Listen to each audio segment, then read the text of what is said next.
Good evening, everyone. Welcome to Rotor Talk Live, Season 4, Episode 30, 10,000 Subscribers Celebration Rebroadcast.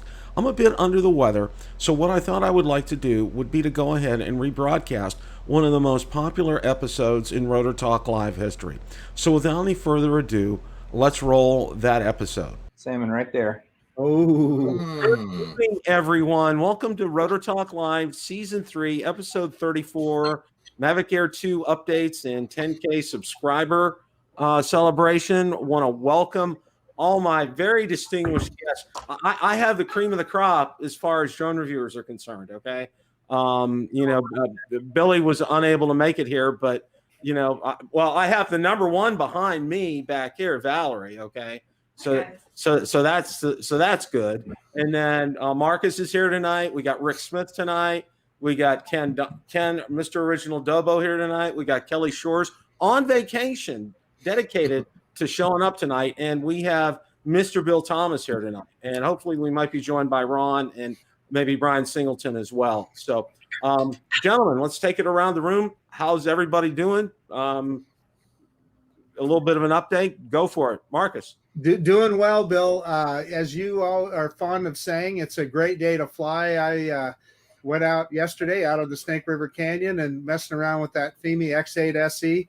Burned through a couple of batteries out there with took my wife with me. We had a great time. Awesome. Rick, how are you?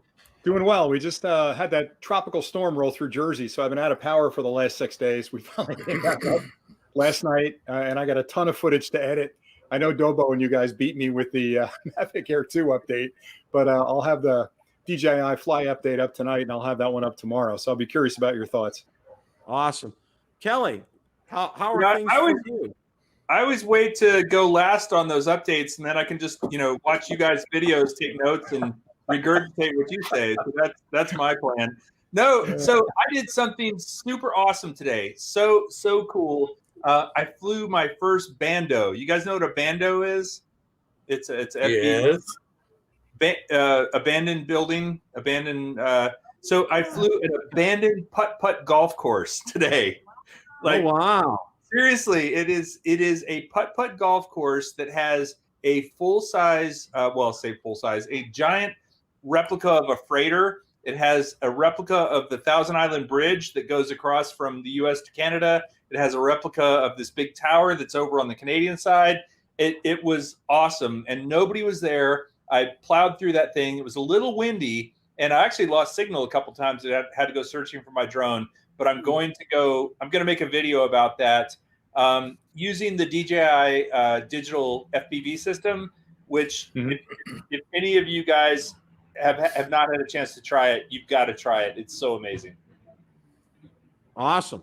Mr. Bill Thomas, how are you this evening? I'm doing pretty good. I just want to say congratulations, Bill, on 10,000 subscribers.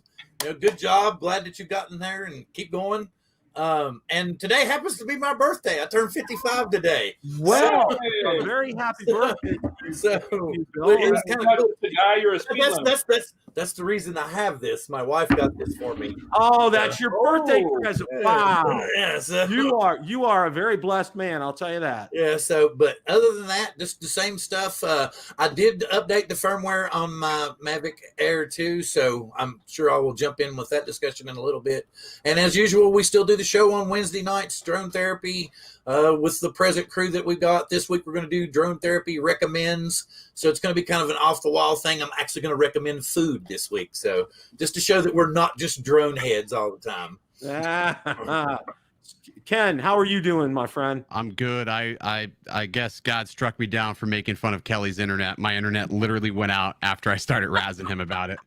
Dude, look at my angel glow. You really I know you're messing with my internet, man. That was too weird. I literally made fun of his internet and then bam, my internet went out. So random. Well, tonight I'm gonna start out with this.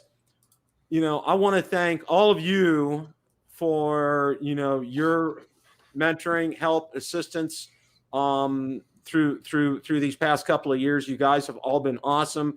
Your advice has always been spot on. And first of all, a huge thank you to all of you. And then to all the subscribers. I mean, you know, and you guys absolutely rock. You know, and that's the reason that you see all of us here. It's the reason we do this. You know, I know Ken's in it for the beer, but you know, and maybe me occasionally, but you know, we're here because and Kelly too. And you know, we're here because we like doing what we're doing, okay? You know, we're getting, probably considering, you know, most of us, you know, it's nothing to write home about the money that we get. I don't do it for the money. I do it because I like flying drones and I like helping you guys out. And your responses back are always fantastic. And I know everyone on this panel feels the same way. So with that said, okay, now we're going to have a giveaway, and I want to get this announced before we go on much further. Now, it's going to be super easy, all right? And I want to give everybody a chance to enter, okay? So that means, you know, people are going to watch the stream after we're done tonight. So in order to do that, I'm going to make it real simple.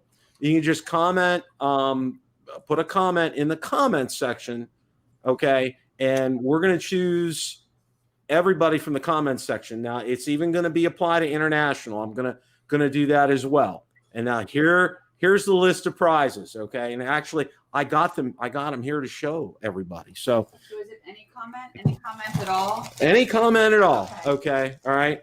Now this is prize number 1, and I know Kelly knows this one. I've got one of those. I've got one of those at my office. Except it's white.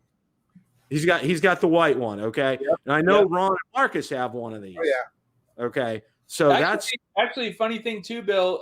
So we have a studio at our office where we shoot a lot of videos. Your mug has been in a lot of like corporate videos over time. It just happened to be the one sitting there and somebody's sipping on it while they're, you know, delivering a speech to their company. So awesome. You can use a lot. Well, we're gonna have there's gonna be 2 of these here. So that's the first prize. Now, if you could reach behind you, give me the T-shirt. Do you want me to model it? And Valerie will model the well, yeah. Okay. The second is going to like a night shirt on her. It looks very big. Yeah, it is very big. Me. So that's going to be number 2. And what size is this, honey? Well, that's not. Well, no, that's. I'm going to order. Oh. I'm going to order. Oh, Rain Boy, extra large. We'll get that in a second. I will say, in my experience, because I give out a lot of T-shirts, that the drone community tends to like the XL and above sizes. Yeah, that's what we're going to go with. is that because we tend to be that size, or no? No, I think they just like sleeping in the shirts. You know, a lot of Yeah. people. It's because our wives like to use them as sleep shirts. Yeah. Right. Yeah.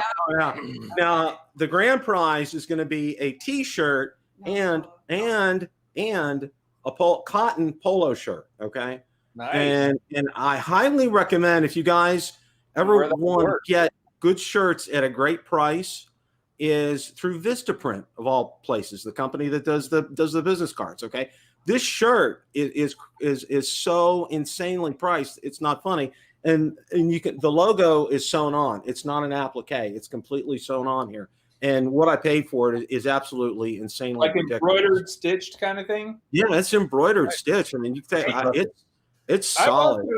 I've also got to give a quick shout out to Rick Smith, because I have one of your hats. I don't know if you know this, but my most popular video ever, which has almost 2 million views, I was wearing your hat in that video. Did you know that? Kelly, thank you so much.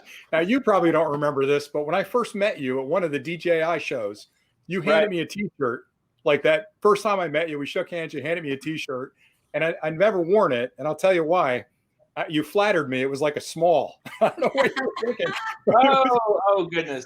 It's like a bandana. I can't wear it, but I will make that right. I'll email you, because I wear your hat all the time, and I have to say I really like the Drone Valley hat. It's a good quality. It's like Bill was saying, it's embroidered, which I like that better. Well, thanks a lot. Oh, that is and I have that Drone Valley hat is here as well. But you know what? One of the hats that I've gotten recently. Let me see if I can find it. Hang on here. Now, not too many people have one of these. The Idaho quadcopter hat. Okay. Wow. Okay. Nice. From Marcus. All right. This is the real deal. I've been trying to hold out to ask him where I can order one of those T-shirts that he had. He and his wife have been modeling them in his videos. Okay. So it's like Ron and I are kind of like been poking and prodding him. It's like, when can we order one? Okay. So yeah, if you see what happens when you're nice to somebody, you get good stuff. Okay. This is what happens here. So this is reminding me.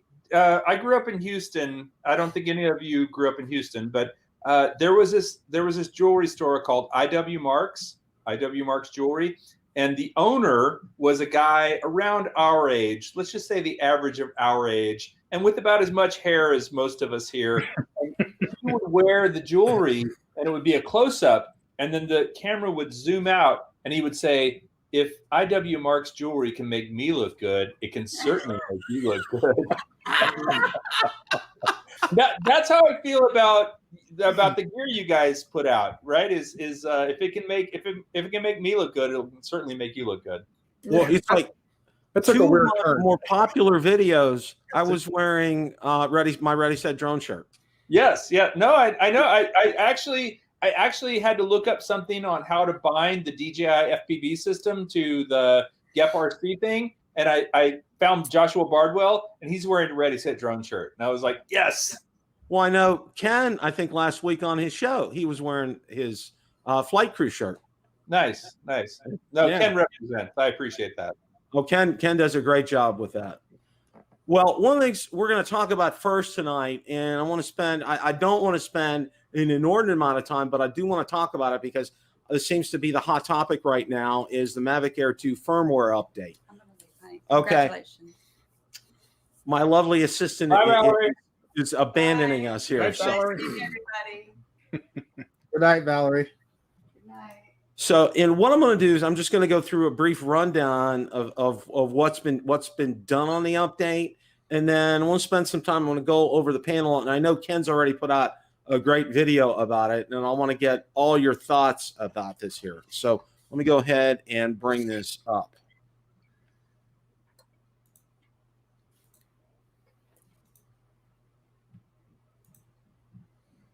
Okay. The article's from DroneDJ, and first thing is the firmware version is 01000340, and the DJI Fly app needs to be updated to 116.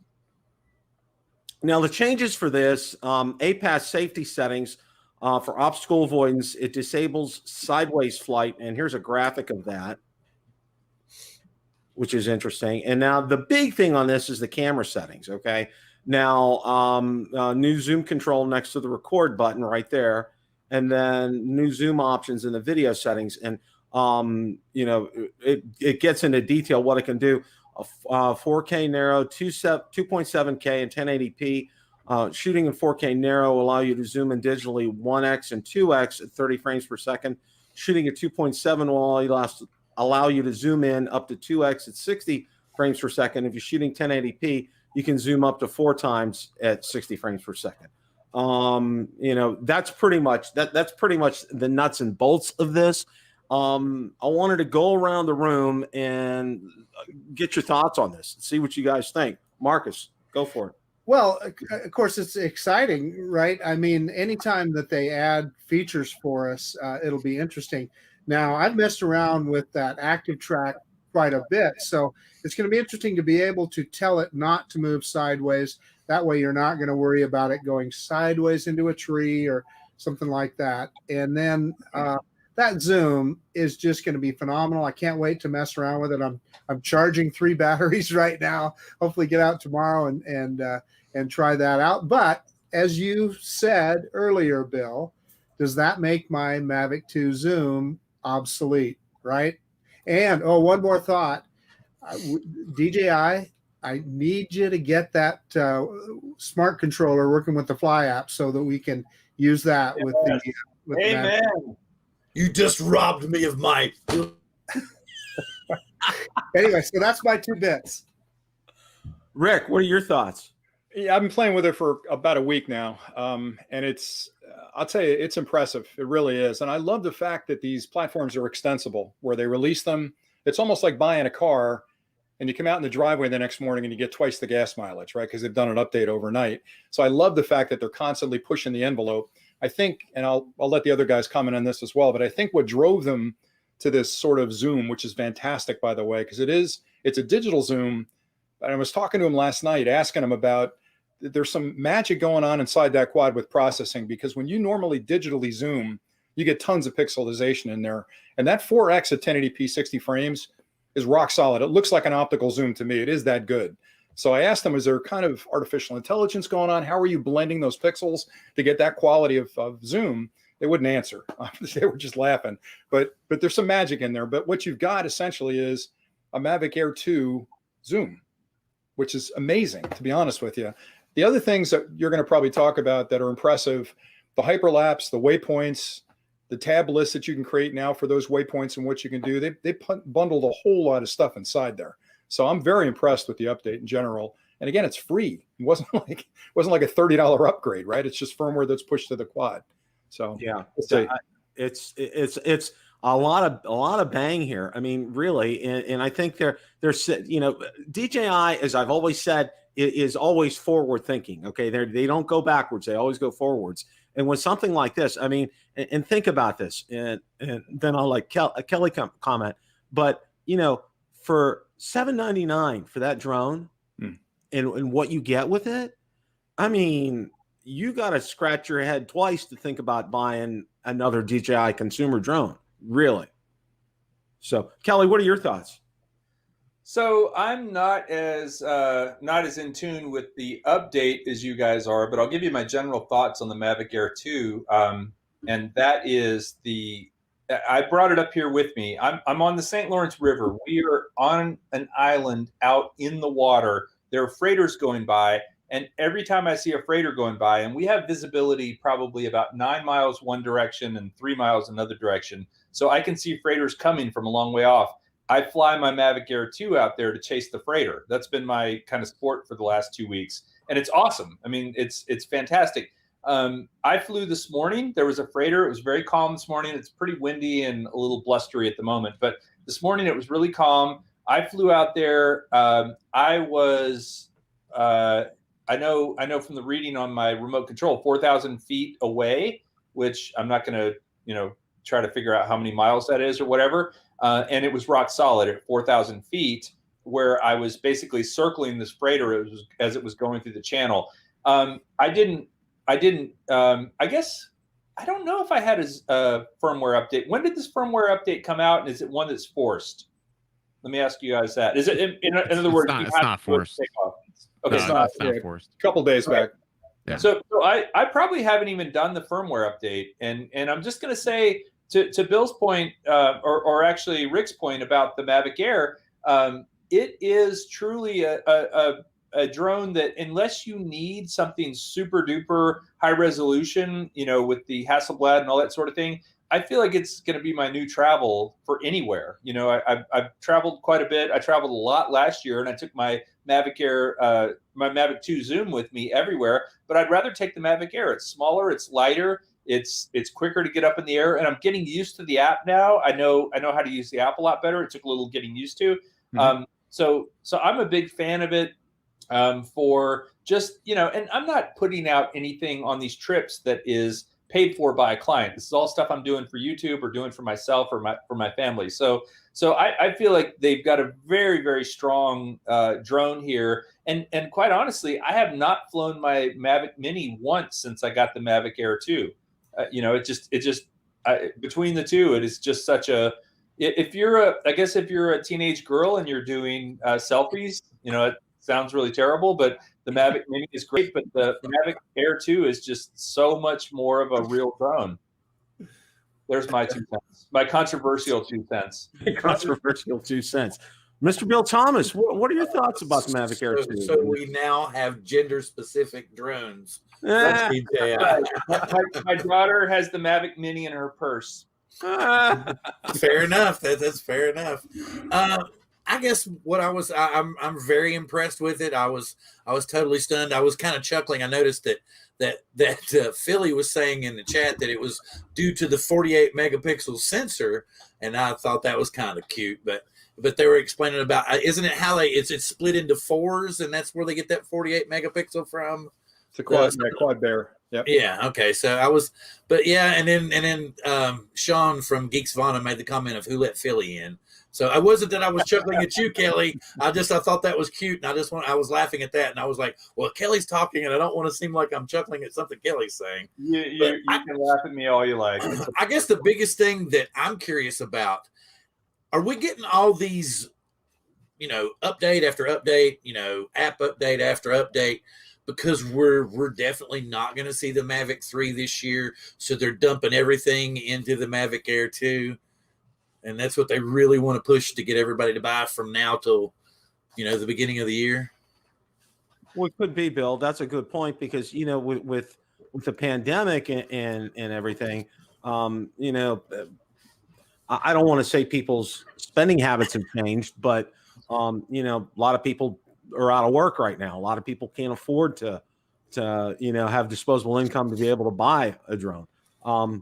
But be that as it may, DJI is out to make money, and if they do it through this marketing, if this is a marketing thing with them, I think I think it's great. I mean, I really do. Ken, what are your thoughts? I mean, you've had it out. You put out a great video from it yesterday. What do you think? I mean, there's a lot of value in the drone. I mean, I've destroyed 3 of them now, so I mean, there's a lot of value in it. I do like the fact that they let you turn off the ability to hit the sticks left to right, because in talking to DJI, they claim that I smacked into a building when I wrecked it this most recent time, which it could be. I mean, I didn't see the building, but neither did the drone. But I digress. So I like that. That's good for new pilots. I mean, there is a lot of value in this drone. And there's also, I think the biggest thing you got to remember with something like this is there's probably a lot of margin. I see what the margins are being a reseller of them. So I know how much we make on them. I can only imagine how much DJI has invested in their production of them. So it's probably very profitable for them to import those to the United States and sell them. And that's probably a lot of reason why we're seeing these Zoom features, because the Zoom is on back order. If you try to order one from DJI's website, you're going to get a message that states you have an extenuated period of time to wait for that product to come in. It's also 2 years old, which again, can't see any reason why you would spend $13.49 more than it was when we were at the DJI event in New York, when it was like what, $1,200, and now it's $13.49. It's sort of silly to go up in the price, but obviously tariffs and everything on products like that have increased, so I think it's great. I think this new update's great. I really didn't see a lot of degradation in the Zoom, in testing it and zooming. I mean, it's definitely a handy tool. You get that really nice parallax effect when you're orbiting around objects like a building or something. So I think for a lot of people, it's going to be more than enough. But end of the day, we're all critical assholes of footage anyways. So we're going to complain about something anyways. So hey, Bill, it is what it is. Let me pose a question to the panel real quick, because Dobo made me think of something. There's 2 things. The first one has to do with the Mavic 3. My suspicion is we're not going to see that anytime soon. And I think you're right with that. And I think the reasons for that, maybe you guys disagree, but I think politically right now, the climate is really hot. And DJI doesn't want to make a big splash about importing new drones and all promotions around that until maybe something changes. Who knows? But I think they're kind of waiting it out. Plus, why would you kill a product like this Mavic Air 2, which has got, from my perspective, I put a clip out, said, could this be the perfect drone? It really has everything in it. So the question I'm getting to, long-winded, is what would the Mavic 3 have to have for any of you guys to want to upgrade? What feature are we missing now that they could build into that would drive you to spend $1,000+ on a new drone? Happy ending, maybe. Air to like the drone guys. I'd buy that in a heartbeat. Full head of hair. All right, I'm in. I don't know. It would have to. You would have to cram. For me, the Mavic 3 has to be more compact, and it has to have batteries that don't freaking expand. I'm tired of buying batteries. I know some of you guys haven't had problems with batteries. Maybe I'm battery challenged or something. But I mean, I've donated enough of battery money to DJI this year. It makes me sick. Yeah, it was like, when Ken and I went flying by the Skyway Bridge here, he landed and he was getting ready to change his battery. I said, take a look. And he looks down at it and I'm like, that's not fitting. And it's just like, it won't click. And I'm like, oh God, I'm lucky I didn't lose that in the water that day. I'm just tired. I don't know. Like I was about to rage quit the Mavic 2 Pro today because again, trying to unlock with the smart controller near a small Class D airport, it wasn't having it. And I battled with it for like 30 minutes. So that drives me nuts. But I don't have that issue, funny enough, with the Fly app. I think the Fly app is like the fastest unlock I've ever seen for GeoZones. Like you get approval so quick through it. I don't get it. I think it's more forgiving too, Dobo. I think it's more forgiving than it is. I go 4 as far as the zones. The 4 is insane. Does have to do with heat and humidity being in Florida? I don't know, because like I've talked to some people, they don't have an issue, but then like other people do. I mean, I store the batteries at roughly about 60 to 70%. Now I fly like literally every day for clients. So, I mean, that could have a little bit more to do with it, but I don't like, and I also rotate. I have like 7 batteries that I'm rotating right now. So then I have some batteries I haven't even touched.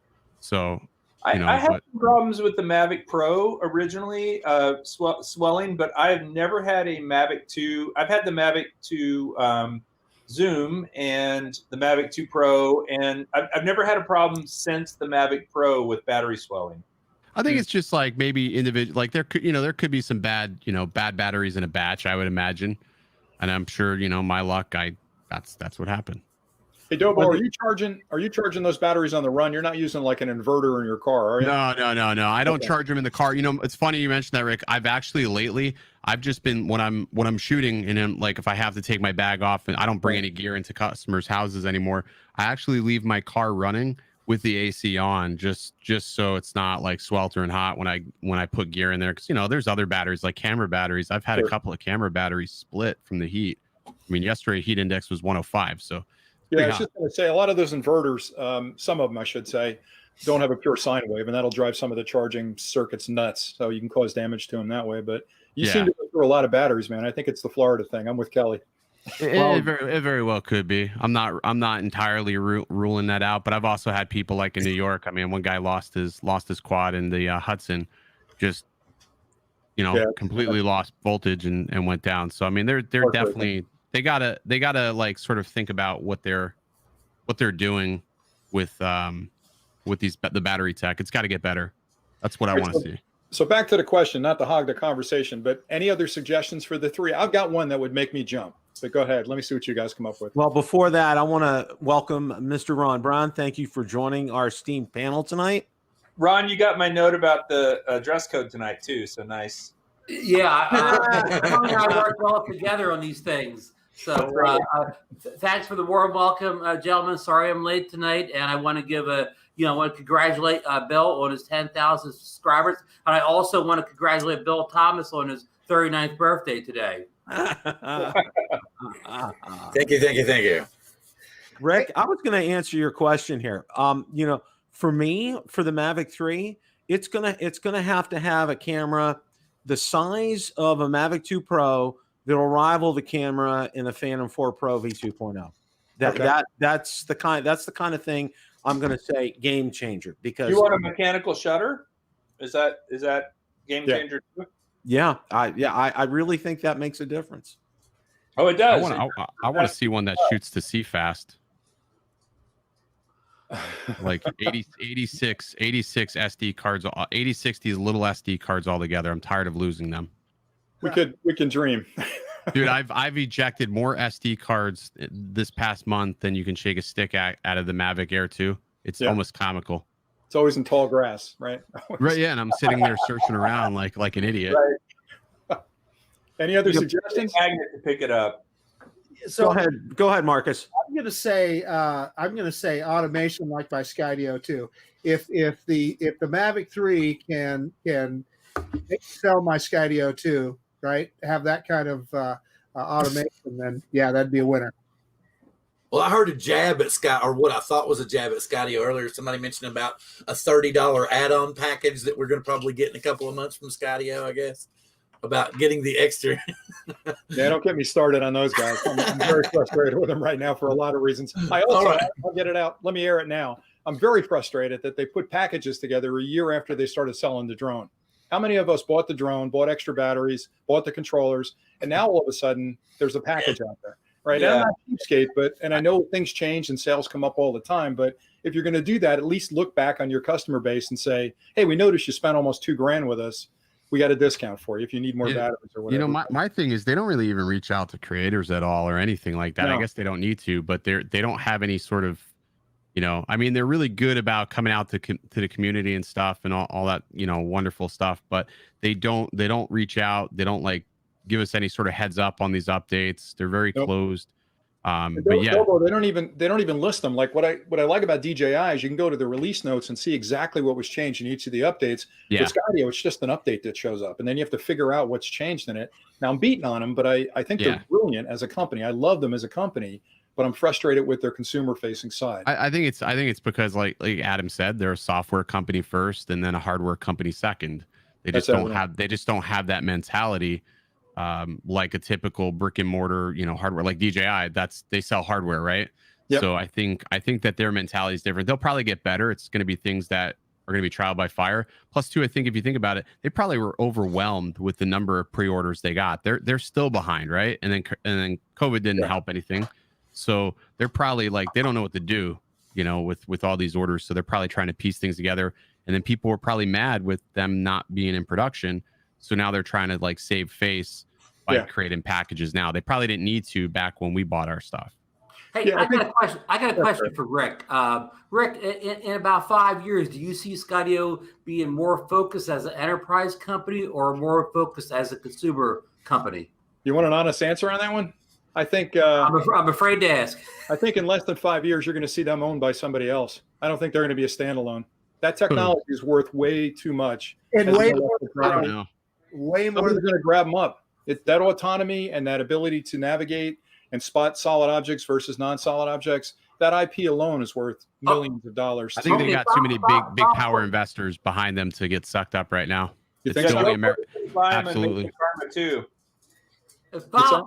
Follow-up question for Rick. Will they be acquired by another drone company or will they be acquired by a company that's not a drone company as at the present?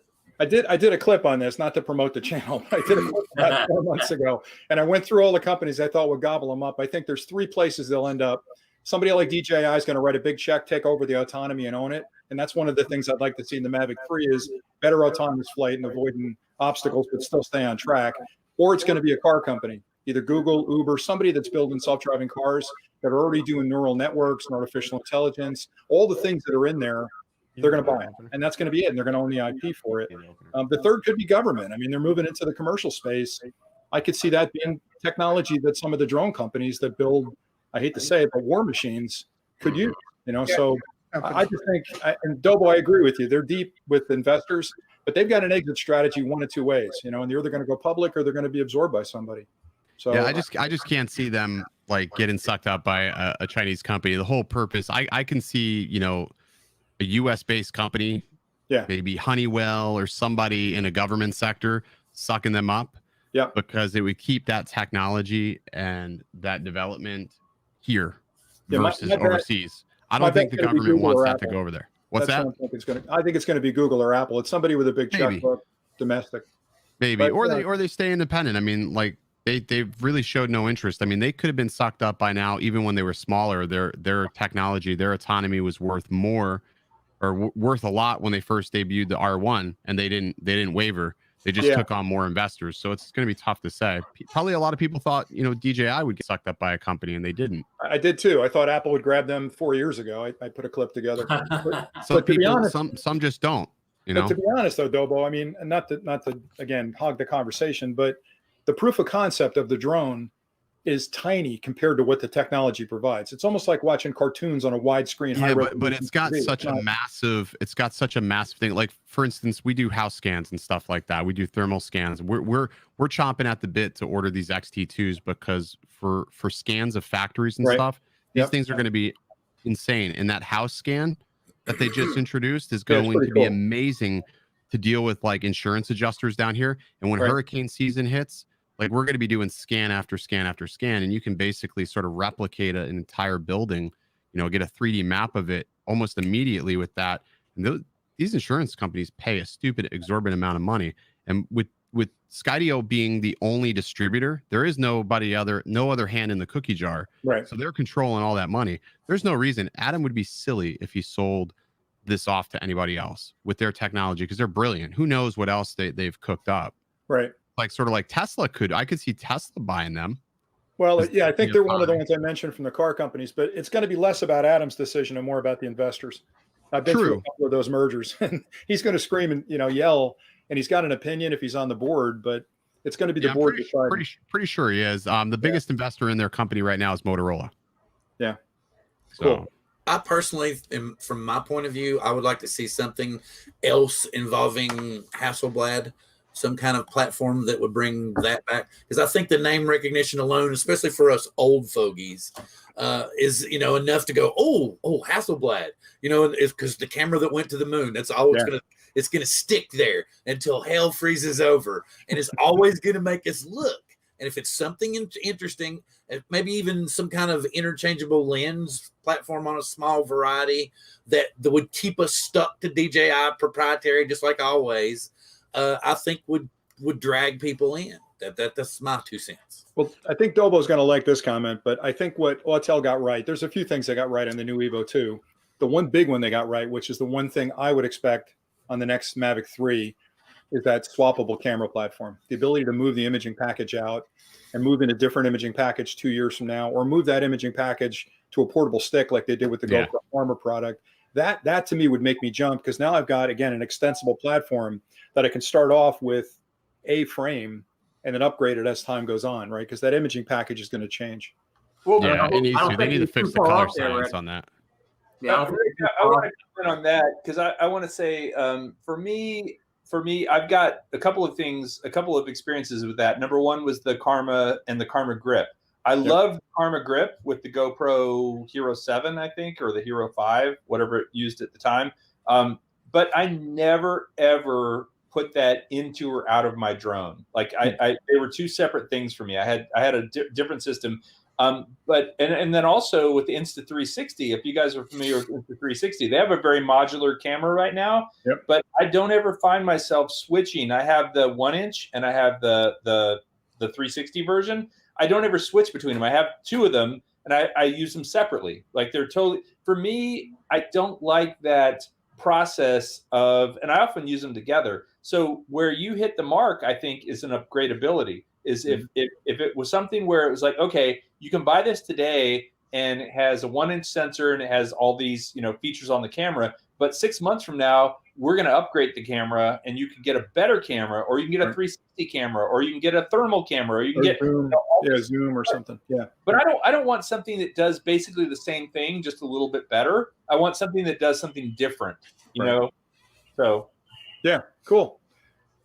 Yeah, I agree. That's a good point, Rick, with the Evo too, because having that platform, being the same physical drone with the same components except for the swappable camera, that was an absolute genius with Autel. And as I've always said, and I've told this to Ken, because I know Ken had an X-Star Premium as well as me.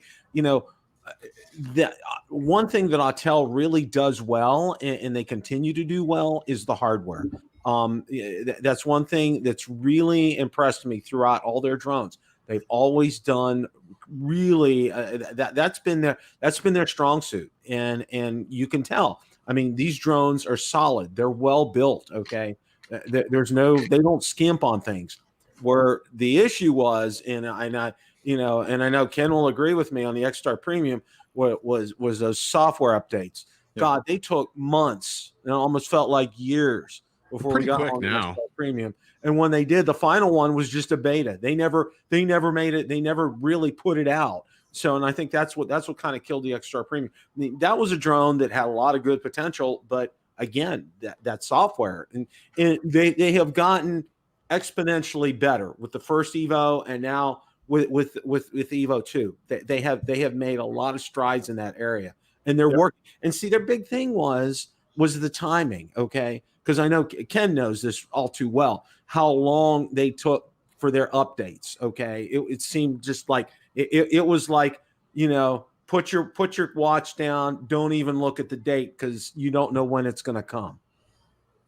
Yeah, I think I don't know, with DJI, going back to them with the extensible platform, I think they're kind of in that wheelhouse, right? Because they already make stabilized gimbals. They've got imaging experience. They've got, and I like Kelly's approach of maybe I'm not going to put 5 different cameras on that drone, but if I buy it today with a 1/2-inch sensor, 48 megapixel with the quad there, and down the road they come out with a 1-inch, and I think, you know what, I'm really enjoying this hobby, and I'm going to start doing commercial like Dobo and myself and the rest of you.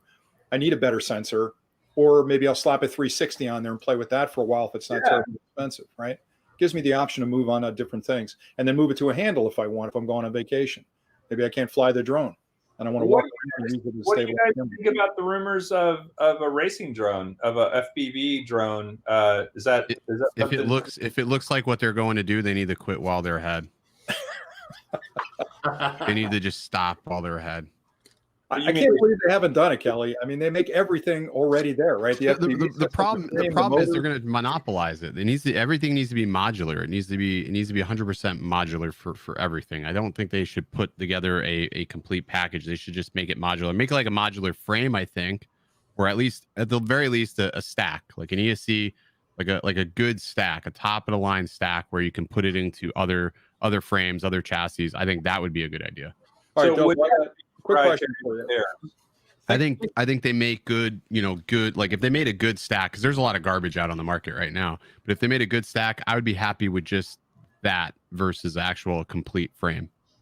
So what do you think the percentage? I just talked to a distributor like a week ago asking this exact question, because I have the same suspicion they're going to come out with some type of racing drone. They should have already. What do you think the percentage of kits versus ready to fly FPV is comparatively? Like people that buy the kit and build it, or build it out of various components, versus just give me one that works. I think so here's what I've talked to, like with race day quads and whatnot. They sell a lot more parts to build than they do kits. The kits will inherently sit on the shelf longer because there's sort of sweat equity built into that price. Like it's $460, and then if you priced everything out individually, there's about $100 worth of savings in some of these quads. Now there's certain ones I've seen where it's like, all right, well, that's going to be a pain in the neck to build. It's just better off paying for a pre-built than it is, a kit or whatever. So it'll have to see. It's got to be competitive. I don't doubt that. I don't doubt for a second that building it gives you the ultimate customization, right? So you can make it anything you want, the right ESC, the right motors, the right controller. But when you first started flying FPV, I know what I did. I didn't start with a kit. I started with a ready to fly. What was your first FPV? I literally called up one of my buddies and I was like, let's build one. Okay. Yeah. That's I knew I was going to break. I knew I was going to break a lot of stuff. I already it's just I could come up with one that was more almost like building blocks, almost like a Lego kit where you don't have to know how to solder, everything's pluggable. For me that would be something where, okay, I broke an arm, I broke a motor, I broke props, whatever. And I don't have to solder it. And it's also built in such a way, you were talking about the stack a minute ago, Dobo, but the stack is what's generally a pain in the ass if you have to fix something. If you have 70 parts off in order to fix one little thing, if DJI could come up with something where you break something and it's literally, you don't have to take anything else apart, you just plug a new piece in, that would be, I would love that. Thing. Like when you smash into something, like I smashed into something yesterday at 45 miles an hour. You get a lot of stuff, though. You break stuff. You really need glasses, pal. You better. It's not broken. It's like, there's barely any damage. So like those carbon fiber frames, I mean, the new carbon fiber that they're putting into these are really extensive and they don't break. And even like some of these frames have gotten smart. They're like, okay, well, if you want to get to the stack, you just take these 2 screws out. Like T-Motor's done a great job of that. You can get right there. But the problem comes into where you have these plug-and-play stacks that a lot of these companies are starting to produce, where you plug the motors in, you plug everything in. There's no soldering in a lot of this stuff. Right. The problem with that is one good hard hit and something's jostled loose, and that is even harder to fix than if you would just learn how to solder to begin with. Plus, you have direct connections. I'm not saying I certainly admire and respect people who build and repair their own drones. Like can do the soldering and can do the software and all that stuff. But I think for a lot of us, if it was a little bit easier, it would be a much more approachable hobby, right? For me, I love flying FPV, but I don't like the idea of having to spend a whole day repairing a drone that I crashed. I think Kelly hit the nail on the head, because if it's modular and it's like plug and play kind of a thing, more people would get into it, because I think a lot of people are afraid, though, that they're going to try to lock down the environment. And the beautiful thing about FPV is, you want to fly, you can fly. Well, it's kind of like owning an iPhone versus Android, right? I mean, an iPhone is Apple's a more locked down ecosystem. If you like what they do and you're willing to put up with the limitations of it, great. If you want more freedom, but a bit more work, then you buy an Android. I mean, that's how I see it. Yeah, I think they're going to be up against tough competition, especially now, like Fat Shark's releasing their Shark Bite 2, which is all digital. There's so much competition in the FPV world. They're a day late and $1 short, unfortunately. Even though they're a Titan, there's a lot of people in like the FPV world that don't like DJI. Yeah, there's gonna be a lot of pushback. There's a lot of pushback. Yeah. Here's my 2 cents on this. I know that we've all seen the picture that OC-Lev put out that looks like it's a hardcore racer's been beat to death. But my theory is DJI doesn't want to put something out unless they're going to come out and crush everything in their path. I mean, look what happened when they came out with the digital system. Bifrost got pulled completely back. I mean, it was just wiped out. It was like, oh, nope, Bifrost no more, because they couldn't touch it. So what's the one class that's kind of on the edge of racing and just an introductory level to FPV? The Cinewoop class. The Cinewoop class. And they could come in with a killer system with all kinds of they could probably even put GPS on the thing, and make it a bells and whistles FPV to get training wheels. Even more training wheels than we've got up to now. It has GPS, it has acro, and it has ADI mode, 3 different modes. Yep. Yeah. I agree with Bill, and I think that drone, that'll pull people into the FPV racing drone thing that never were in before. They'll bring new customers in. So I have a different perspective on that. That's why I bought a Skydio, because at the time I didn't understand how to fly FPV. I didn't understand, right? So I bought the Skydio because I'm like, I'm going to be able to get these amazing shots, and I'm going to be able to get really close Johnny FPV style shots. But then the more and more I started flying, I'm like, all right, I can't even get close to anything. This thing's doing whatever the hell it wants to do on its own. So I got frustrated with it. So, I sat down and put in the time to figure out how to fly, how to build, and how to get the shots that I want. But that's the problem. Is what I see in this hobby is people want instant gratification of picking up a quad and being able to go. But that's the problem, because nobody wants to put in the work to learn how to fly. Because if you just get up and go, that's the most dangerous thing, because you don't respect anything about what you're doing, and it can become very, very dangerous very quickly, especially with some of these things reaching up to 100 miles an hour.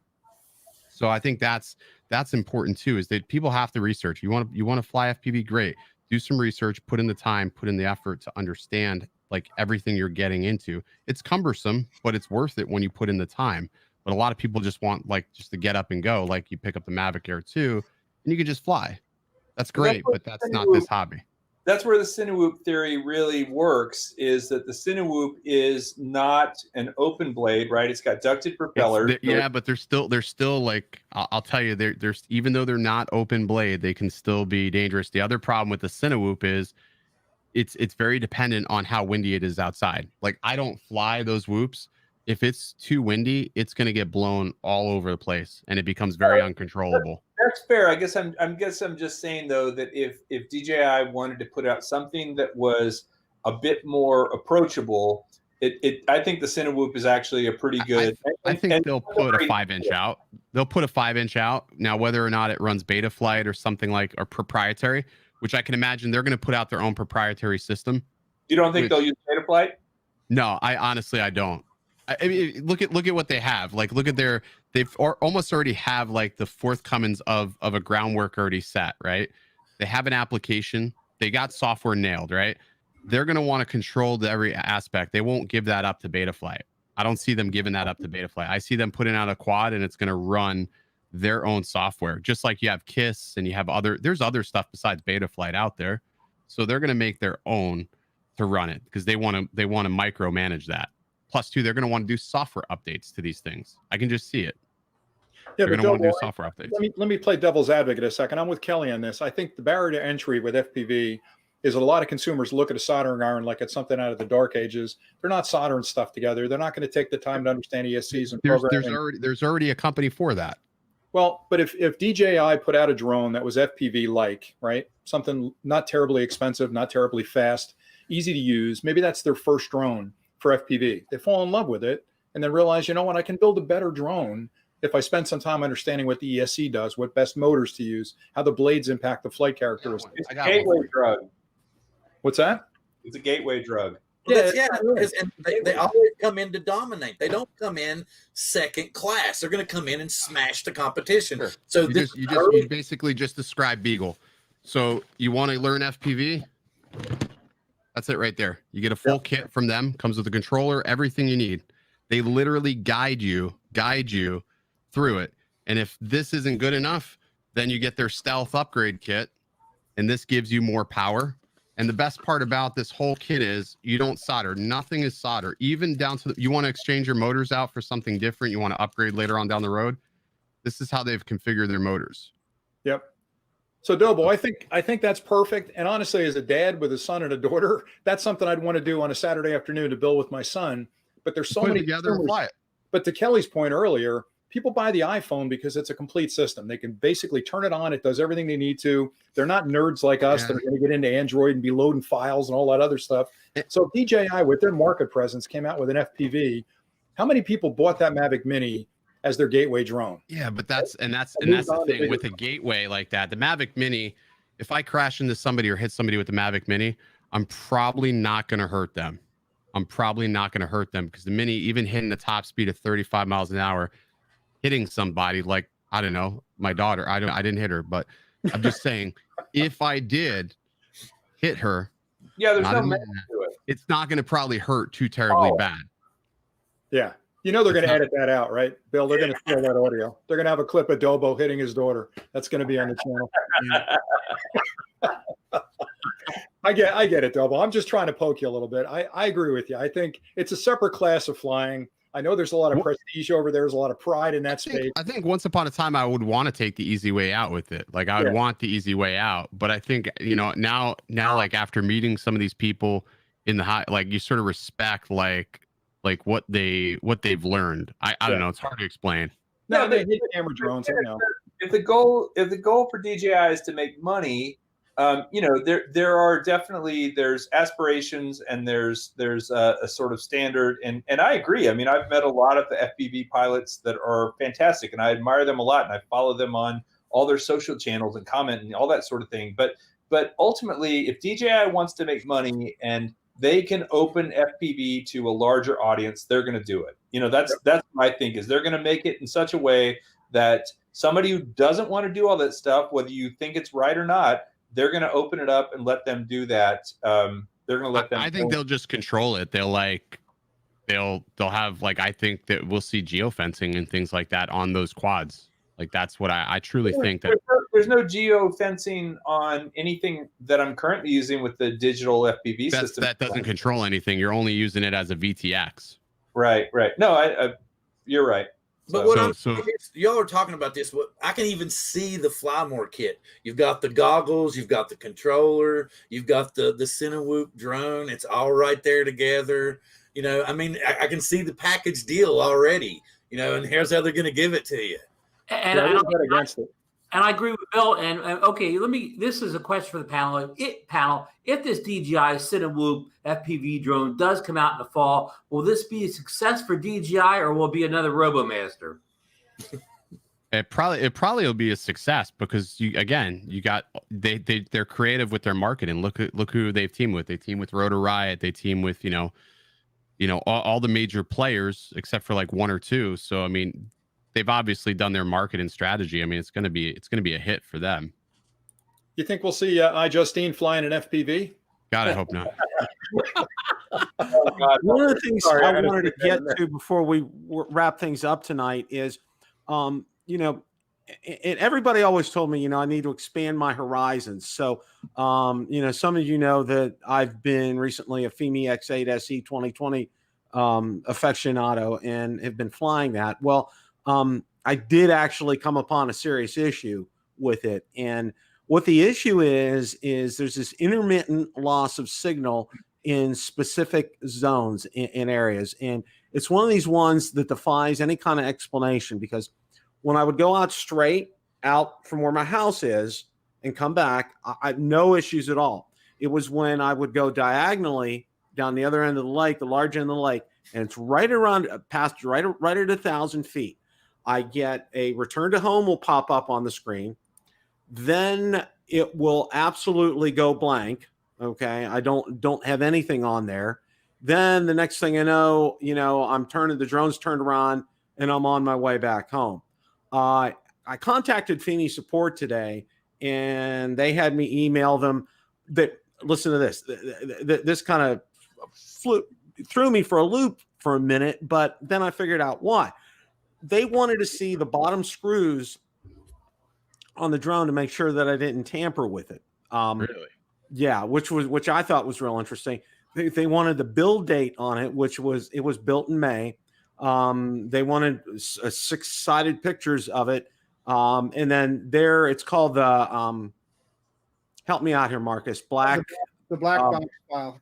Yes, the files, which are there, which you know, it's the logs from the drone. So I sent all that information off to them. Actually, Fimi's kind of impressed me as far as another drone company is concerned, because they've actually been responsive. Because I know in my dealings with Hubsan, it was like, and Ron and Marcus will testify this, it's like, and probably Bill too, it's like pulling teeth, okay, to get a response back from them. They just don't, you know, it's just, you could take days to wait to get an email back. So, you know, this is kind of in play right now. And one of the things that I've heard on my Facebook group is, a lot of the guys were telling me a gentleman had the same exact thing happen to him. He sent the drone back. They sent him one that was made in July. He doesn't have that problem anymore. So, and then the other one was they had an update to add GLONASS onto the firmware.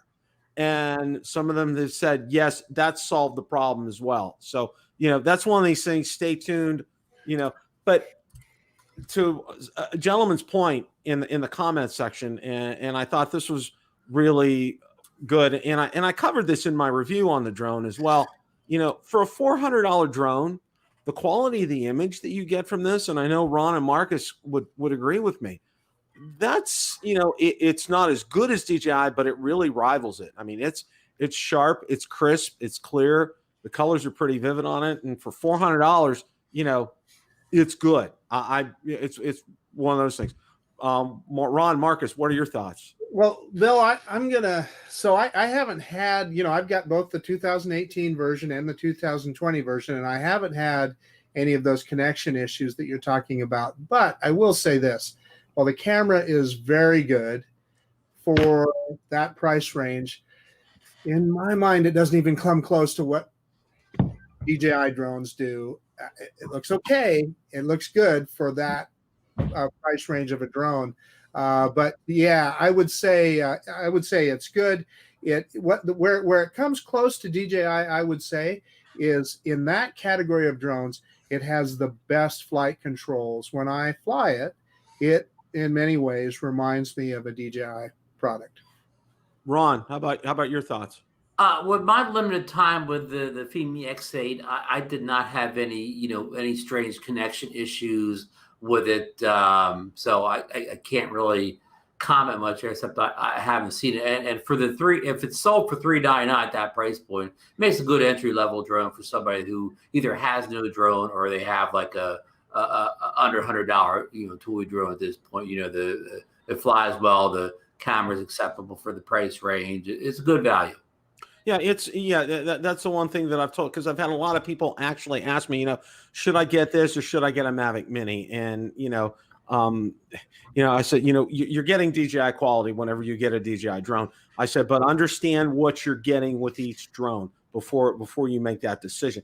And I told them this. I said, the Fimi will be able to withstand some wind. I said, you get any substantial wind with the Mini, it's lights out. It's not going to play nice. And you can run into horror stories. Like I know, Marcus had to land his early because of headwind and tailwind and all that, having an issue with that. I mean, it's like you got to, yeah. So, that's where that is. Hey, Bill, only one last comment on that. If you're an amateur photographer, more than you're a drone flyer, and you really want to take some nice photos or whatever, you probably should go right to the Mavic Air 2. The camera on either the Fimi or the Mavic Mini, it just doesn't quite cut it for still images or whatever. You really should just save your extra money up and get the Mavic Air 2 if photography is your number one goal with these drones. Absolutely. And I get a lot of questions each week, and one of the questions I've gotten was, should I get the Fimi X8 SE 2020 or the Mavic Air 2? And I'll say this, the first question I ask, what are you going to use the drone for? Okay. Are you going to use it as a hobbyist, or are you going to be semi-professional, professional with it? How are you going to use that? And depending upon how they answer is what I go by. And, and I always ask, what's your budget? I mean, because I'll tell you what, to spend that extra $400, you're getting an almost like $1,500 drone from DJI, which, I mean, we all know, that thing has, it's just insane what DJI has done with that drone. I mean, that's bottom line for me. So Bill, I actually heard that China is spying on the United States through the Fimi product. Is that true? Could be. I wouldn't doubt it, Rick, because they're talking about in one of the updates adding geofencing to it now. I'm just poking you. I'm just having. Well, everybody's all up in arms now because one of the latest things is they're talking about geofencing, and the Fimi doesn't have it. Okay. Yeah. But a lot of people, they're talking about it and they're just going nuts right now. And I'm like, guys, hey, Bill, to your point, the best value in drones today is the Mavic Air 2, period, end of report. Now, it's not the cheapest by far, but I don't know how you could make an argument that any other drone is a better value than the Mavic Air 2. I agree. I totally agree. Yep. Absolutely. Especially with the latest round of updates. Yep. Well, yeah. One of the things that I wanted to do before we wrap things up here is I wanted to share a couple of things here. If I got this, okay. Now, this couple was married on this day in August of 1954. Those are my parents. Today would have been their 66th wedding anniversary. So happy wedding anniversary to them in heaven. And I have to say this, I was very blessed to have them as parents. They were great. Just can't say enough about them. Now, one of the other things that I wanted to close with is this, and I have to find it here. So hang on just a second. Okay. Life is short. Life is precious. Many of you may have seen this who follow me on Facebook. This is a classmate of mine from high school, twin brothers. One of the nicest people you'd ever want to meet on the face of this earth. I've never heard him utter a bad word about anybody. He was always available to help others with homework. His dad was a pediatrician in the community I grew up in. And this is what Ron decided to do and dedicated his life to this. A week ago Saturday, he's an avid bicyclist. He was hit, and this past week he passed away. Just as a reminder to us all that each and every day is precious. And, it's like, when I've been posting in my groups because there's been a lot of infighting in the groups for one reason or another. Mr. Rogers said three things: in life to be successful. Be kind, be kind, be kind. And that's what Ron was. He was kind to everybody. Just incredible accolades on a page that was set up for him. This one really hit home with me because I knew Ron pretty well. So, you know, it's just a reminder to us all, you know, life is a very precious gift, and to live it to the fullest each day, and, you know, mend your fences. If you got something going on with somebody, you know, kind of get it taken care of here. So, well, that's all I wanted to do on that score tonight.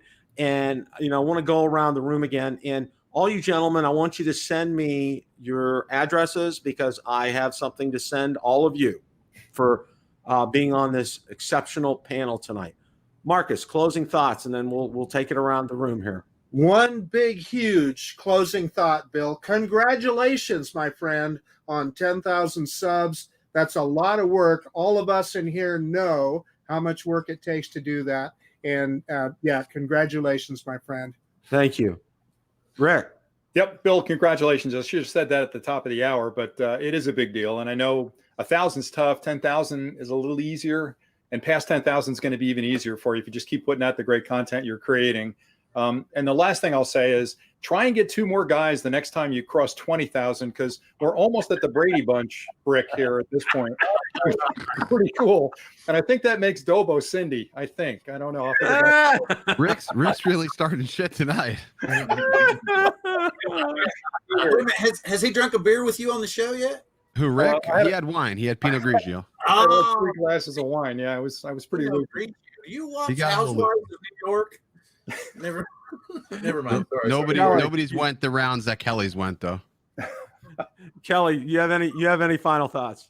Yeah, you know, kind of building on what you said a minute ago, Bill, is that we have something really special with this group. You know, it's a group that I appreciate being able to hop on with you guys. I feel like I'm talking to old friends, and I kind of am, but ultimately we all have a very positive and a very supportive approach to what we're doing. I don't feel like this is a backstabbing or catty kind of group, and I appreciate that. And I think someday, you know, I've often thought about this, is like, will I stop doing YouTube at some point? Yeah, probably at some point. And I'm going to look back on this very fondly with great memories of hanging out with all you guys online. So thank you. And just like Bill said, there's no dress rehearsal. This is life. Live it and be happy and enjoy the moment. You know, it's not a destination. It's a journey. Absolutely. Mr. Thomas. Mine was more comical because Kelly gave me this flash, being like 93 years old, hollering to the wife, "Honey, where are my teeth? I'm going live in 5." Right. so I can see us doing that like when we're 96, 97, except with like a little, you know, heads up mode or something. Are those? And I'm very grateful for you having me on tonight, Bill. I had a good time, and congratulations again on your 10,000 subscribers. Thank you, Bill. Appreciate that. Ken. Yes. Any closing thoughts? Oh yeah. Congratulations. I'm glad I maintained sobriety for 90% of the show. I only had 1 beer, and I can't believe you've been doing the show for as long as you have. It's been what, 3 years? It's pretty damn cool. Yeah. And I'm thankful at the fact that you've never let any negativity stop you from creating and getting on here every single day, doing what you do, because I think that it's hard to put yourself out there in front of everybody and just make these videos. And I think a lot of people discount that when you're creating content, because it's not easy to put on a camera, get in front of it, and let the world chew you apart. So just keep being you, Bill, and that's the best you can do some days. Well, you know, I got to thank you because you've been instrumental in your invaluable assistance, and I greatly, and for each of you as well. Ron, any closing thoughts? Bill, maybe a little favor for the chat room here. You have your logo right over your eyes. We cannot see your eyes. Yeah, I know. I gotta and let people see your smile. Yeah, okay, there you go. He's been the lone stranger.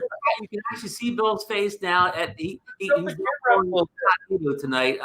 But yeah, I said it once, but I'll say it again. Congrats for 10,000. I know you put in a lot of hard work. I've been, with you for most of that 3 years, either in the chat or on screen. So I'm honored to be, a part of, what you've done. And I was honored to be part of, when you and I and Bill Thomas, did almost a year of great shows. That was a great experience also. And all these gentlemen here, Marcus, who I do a show with, is, he's such a good, a co-host and friend. And Rick Smith, who's helped me answer a lot of questions, always been supportive of me, sends me, I don't have your cup here, but I just use your coffee mug this morning, it's great. And Kelly, who I met at Spin Up, who's again, always been, helpful and, inspires me to do better things and be more like him. And maybe Kelly, maybe when YouTube disappears, maybe MySpace will come back and we'll hop on that. And maybe I still have it. No, I saved it. Oh, okay. So MySpace is going to buy Skydio. That's awesome. I love that. So, and Ken also, Ken's also been a big inspiration to me. I've loved the work he's done. I mean, he kind of does it like nobody else does out there, and I really appreciate that. And so I want to thank the whole panel, and thanks for being on here. I'm going to quit talking because I'm going on too long. I'm like at the Academy Awards here. Good night, everyone. The chat. Thanks for joining the conference.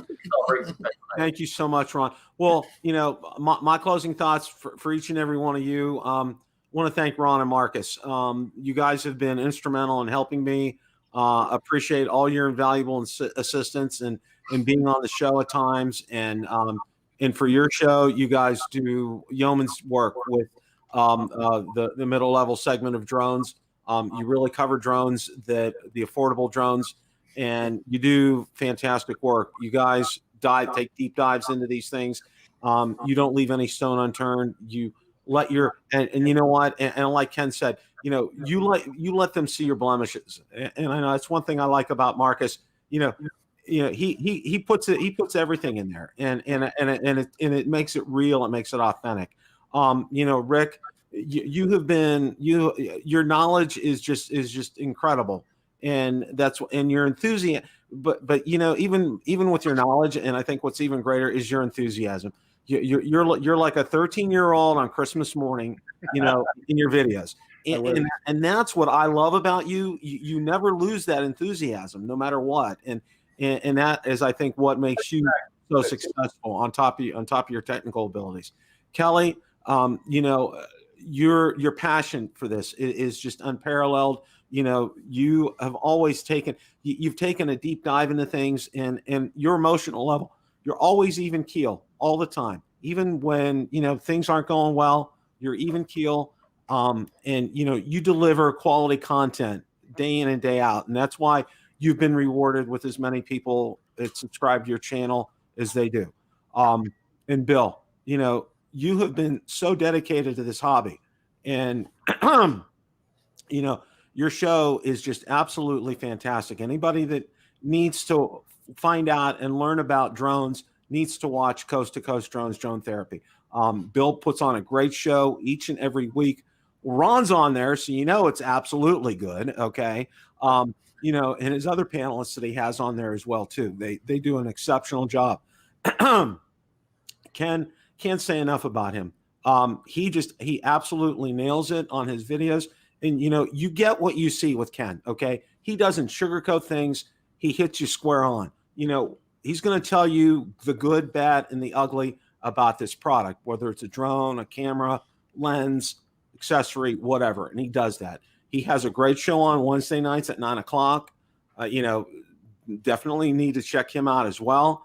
And Ron, you've been kind of hanging around me since the beginning, and you saw one of my most unique moments ever in live when police officers were walking behind the screen with me when I got swatted that time. So that was a night to remember for sure.